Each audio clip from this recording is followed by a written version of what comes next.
मुख्यमंत्री देवेंद्र फडणवीस यांनी आगामी महानगरपालिका निवडणुकांबद्दल महत्त्वाचं भाष्य केलंय। जिथे फायद्याचं असेल तिथे आम्ही युती करू असं त्यांनी थेट सांगितलं आणि जिथे फायद्याचं नसेल तर आम्ही युती करणार नाही असं वक्तव्य फडणवीस यांनी केलंय। युतीबाबतच्या वक्तव्याचा चुकीचा अर्थ काढला गेलाय असं वक्तव्य शिवसेनेचे मंत्री उदय सामंत यांनी केलं आहे। स्थानिक स्वराज्य संस्थांच्या निवडणुका महायुतीने लढवाव्या, शिवसेनेकडून कोणत्याही पक्षाला मंत्र्याला त्रास होणार नाही असंही यावेळी सामंतांनी सांगितलं। खासदार संजय राऊतांनी मोदींसह फडणवीसांवर निशाणा साधलाय। 2029 पर्यंत पंतप्रधान नरेंद्र मोदीच पंतप्रधानपदी राहतील का हा प्रश्न माझा आहे, मात्र सवाल राऊतांनी विचारलाय। फडणवीसांना स्वयंभू राजकारण करायचं असेल तर असं त्यांनी म्हणत त्यांनीही फडणवीसांना टोला लगावलाय। राऊतांचं स्वप्न अपूर्णच राहणार आहे, कारण मोदी म्हणजे जनतेचा संकल्प आहे असं म्हणत नवनाथ भन यांनी संजय राऊतांवरती पलटवार केलाय। राहुल गांधी पंतप्रधान होतील हा राऊतांचा राजकीय विनोद असून देश मात्र मोदींसोबत ठाम असल्याचं सुद्धा त्यांनी म्हटलेलं आहे।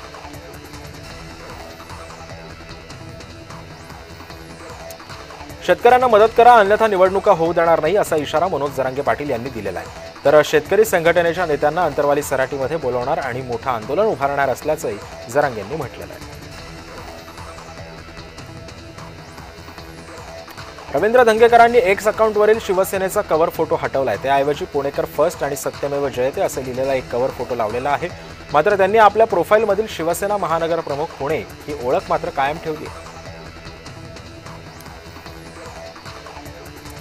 दरम्यान रवींद्र धंगेकरांच्या आरोपांना एकनाथ शिंदेंचा छुपा पाठिंबा आहे अशा चर्चा सध्या सुरू झालेल्या आहेत। मी माघार घेणार नाही, एकनाथ शिंदे माझ्या पाठीशी उभे आहेत, माझी हकालपट्टी करतील असं मला तरी वाटत नाही अशी एक्सपोस्ट धंगेकरांनी केली आहे। मुरलीधर मोहोळ यांनी धंगेकरांच्या आरोपांवर प्रतिक्रिया दिली आहे। आरोप करणाऱ्यांना चावी देणारं कोणी वेगळं असेल तर राज्यस्तरावर आमची महायुती आहे। आरोप करणाऱ्यांचे कागद आधी तपासा, व्हायरल व्हिडिओ प्रकरणी स्पष्टीकरण दिले असं म्हणत आरोपांवर मुरलीधर मोहोळ यांनी धंगेकरांवर निशाणा साधला।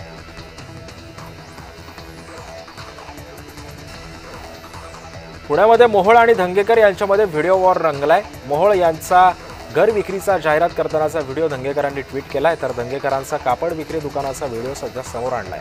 तर तरुणाच्या सांगण्यावरून मी दुकानामध्ये व्हिडिओ बनवल्याचं स्पष्टीकरण रवींद्र धंगेकरांनी दिलं। काँग्रेसच्या पाठिंब्यावर एकदा मुख्यमंत्रीपद मिळालं, आता परत मिळणं शक्य नाहीये, त्यामुळे उद्धव ठाकरेंना काँग्रेसची गरज राहिलेली नाहीये, त्यांचा पक्ष संपलेला आहे अशी ठेटाळणी केली जाते। तोच राज ठाकरेंचा पक्ष अस्तित्वापुरती साथ देऊ शकतो असं वाटू लागलंय अशी टीका आता केशव उपाध्यायांनी केली आहे।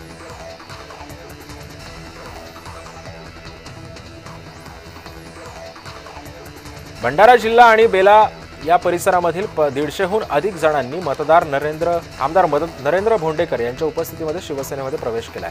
आगामी स्थानिक स्वराज्य संस्थांच्या निवडणुकांच्या पार्श्वभूमीवरती या प्रवेशामुळे पक्षाची ताकद आता आणखीनच वाढणार आहे।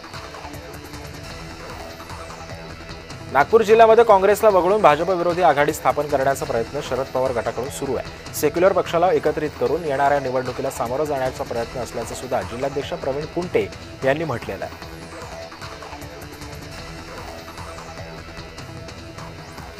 धाराशिवमध्ये आगामी महानगरपालिकांच्या निवडणुका महाविकास आघाडी मनसेसह एकत्रित लढणार आहे। उमरगा शहरामध्ये शासकीय विश्रामगृहामध्ये झालेल्या बैठकीत मनसेसह महाविकास आघाडी एकत्रित लढणार अशी माहिती आमदार प्रवीण स्वामी यांनी दिलेली आहे। पुण्यातील नानासाहेब पेशव्यांच्या समाधीला ठाकरे गटाकडून दुग्धाभिषेक घालण्यात आला। शनिवार वाड्यामधील वादामध्ये आता उद्धव बाळासाहेब ठाकरेंच्या शिवसेनेने सुद्धा आता उडी घेतलेली आहे। वसंत मोरे आणि शहराध्यक्ष संजय मोरेंच्या माध्यमातून साफसफाई करण्यात आली। माजी केंद्रीय मंत्री नारायण राणे यांनी उपमुख्यमंत्री एकनाथ शिंदे यांच्या घरी जाऊन त्यांनी भेट घेतलेली आहे। त्यावेळी शिवसेनेचे आमदार निलेश राणे आणि खासदार श्रीकांत शिंदे हे सुद्धा उपस्थित होते। दोघांनी एकमेकांना दिवाळीच्या शुभेच्छा दिलेल्या आहेत। स्थानिक स्वराज्य संस्थांच्या निवडणुकांच्या अनुषंगानं राजकीय डावपेचांना सुरुवात झाली आहे। नगराध्यक्षपदाच्या उमेदवार निवडीसाठी राजकीय पक्षाच्या हालचालींना वेग आलाय। भाजपकडून इच्छुक उमेदवारांची यादी आता तयार करण्याचं काम सध्या सुरू आहे। मात्र ठाकरे गटाकडून सुद्धा गुप्त बैठका आता घेतल्या जातात। जळगावच्या पाळधी गावामध्ये स्नेहमिलन कार्यक्रमाचं आयोजन करण्यात आलं होतं। यावेळी मंत्री गुलाबराव पाटील या जुन्या मित्रांसोबत त्यांनी दिवाळी साजरी करत आठवणींना उजाळा दिलेला आहे।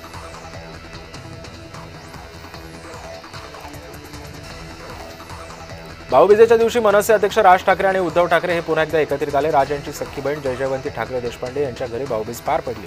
जयजयवंती यांनी राज ठाकरे आणि उद्धव ठाकरे यांना औक्षण केलं, तर राज ठाकरे यांची मुलगी उर्वशी हिनं अमित, आदित्य आणि तेजस ठाकरेंचं सुद्धा औक्षण केलं।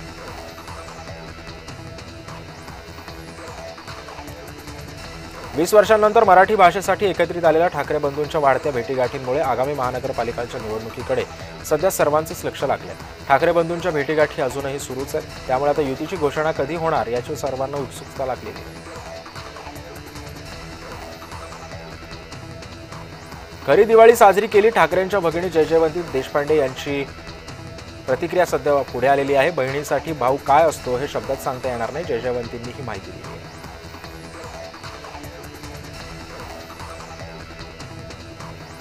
दिवाळीच्या पाडव्यानंतर आता आज सर्वत्र भाऊबीज साजरी करण्यात आलेली आहे। राजकीय घरांमध्ये सणांचा उत्साह सध्या पाहायला मिळतोय। अमरावतीमध्ये काँग्रेसच्या नेत्या आणि माजी मंत्री यशोमती ठाकूर यांनी काँग्रेसचे खासदार बळवंत वानखेडे यांना ओवाळणी घालत भाऊबीज केलेली आहे। मंत्री आशिष शेलार यांनी बांद्रा परिसरामध्ये अंगणवाडी सेविका, आरोग्य सेविका आणि आशा वर्कर्स सोबत भाऊबीज साजरी केली आहे। दरवर्षीप्रमाणे यंदाही आशिष शेलार यांनी सामाजिक कार्य करणाऱ्यांसोबत भाऊबीज साजरी केली। चित्रा वाघ आणि प्रसाद लाड यांनी भाऊबीज साजरी केली आहे। यावेळी चित्रा वाघ लाड यांच्या घरी आल्या होत्या, त्यांनी सर्वांना भाऊबीजेच्या शुभेच्छा सुद्धा दिल्या।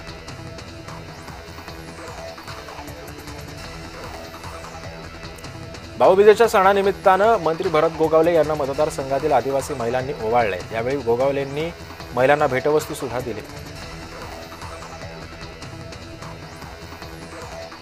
बीडच्या परळीमध्ये शिवसेना ठाकरे गटाच्या उपनेत्या सुषमा अंधारे यांनी आज भाऊबीज साजरी केली आहे। राखी पौर्णिमेला सुषमा अंधारे यांनी उद्धव ठाकरेंना राखी बांधली होती, मात्र सुषमा अंधारे या दिवाळीनिमित्त गावी असल्यानं उद्धव ठाकरेंना त्यांनी फोन करून शुभेच्छा दिल्या।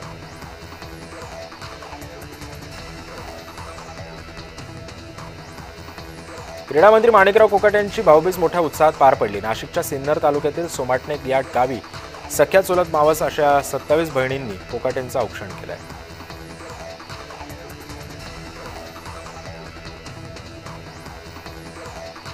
गरिबीतून दोन्ही बहिणींना डॉक्टर बनून पत्नी आणि डॉक्टर आणि स्वतःही डॉक्टर असा आदर्श निर्माण करणारे भाजपचे खासदार डॉक्टर भागवत कराड यांच्या घरी सुद्धा भाऊबीज साजरी झाली। बहिणींना स्वतःच्या पायावरती उभं करणं आणि त्यांना सक्षम बनवणं हीच खरी भाऊबीज असा आदर्श भागवतांनी दिला।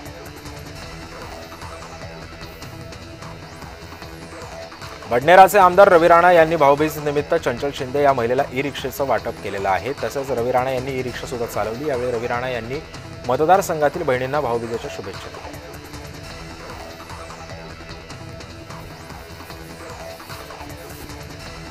माजी मंत्री अनिल पाटील यांना भाऊबीज निमित्त बहिणींना औक्षण केलंय। त्यांनी लाडक्या बहिणींचा आशीर्वाद सुद्धा घेतला। अमळनेरमधील त्यांच्या घरी उत्साहात भाऊबीज साजरी झाली।